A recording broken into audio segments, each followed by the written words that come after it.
गीताई अध्याय 12 सगुण निर्गुण भक्ती अथवा भक्तियोग।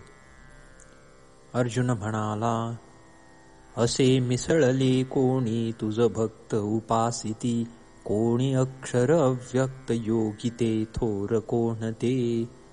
श्री भगवान म्हणाले, रोवोने मन माझ्यात भजती नित्य जोडिले, श्रद्धेने भारले माझ्या ते योगी थोर मानितो। परी अचिंत्य अव्यक्त सर्वव्यापी खुणे विन, नित्य संशय नित्य निश्चळ निर्लिप्त जे अक्षर उपासिती। रोधिते इंद्रिये पूर्ण सर्वत्र समजानुनी, माझ्याकडे चिते येती ज्ञानी विश्वहिती रत। अव्यक्ती गोविती चित्त क्लेश त्यांस विशेषची, देहवंतास अव्यक्ती सुखे बोध घडेचिना। परी जे सगळी कर्मे मज अर्पुनी मत्पर, अनन्य भक्ती योगाने भजती चिंतुनी मज। माझ्यात रोविती चित्त त्यांस शीघ्रची मी स्वये, संसार सागरातून काढितो मृत्यू मारुनी। मन माझ्यात तू ठेव बुद्धी माझ्यात राख तू, म्हणजे मग निशंक मीची होशील तू स्वये।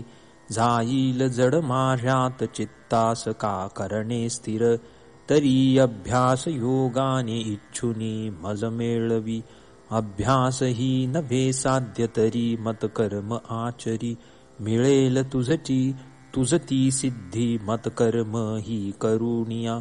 न घडे हे असे कर्मयोग माझ्यात साधुनी, तरी सर्वची कर्मांचे प्रयत्ने फळ सोड तू। प्रयत्ने लाभते ज्ञान पुढे तन्मयता घडे, मग पूर्ण फल त्याग शीघ्र जो शांती देतसे। कोणाचा न करी द्वेष दया मैत्री वसे मनी, मी माझे न म्हणे सोशी सुख दुःखे क्षमा बळे। सदा संतुष्ट जो योगी संयमी दृढ निश्चयी, अर्पी मज मनोबुद्धी भक्त तो आवडे मज। जो न लोकांस कंटाळे ज्यास कंटाळती न ते, हर्ष शोक भय क्रोध नेने तो आवडे मज। नेने व्यथा उदासीन दक्ष निर्मळ निस्पृह, सोडी आरंभ जो सारे भक्त तो आवडे मज। न उल्हासे न संतापे न मागे न झुरेची जो, बरे वाईट सोडूनी भजे तो आवडे मज। समदेखे सखे वैरी तसे मानापमानही, शीत उष्ण सुखे दुःखे करुनी सममोकळा।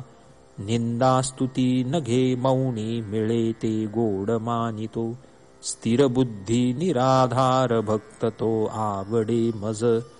जे धर्मसार हे नित्य श्रद्धेने मीची लक्षुणी, सेविती ते तसे भक्त फार आवडती मज।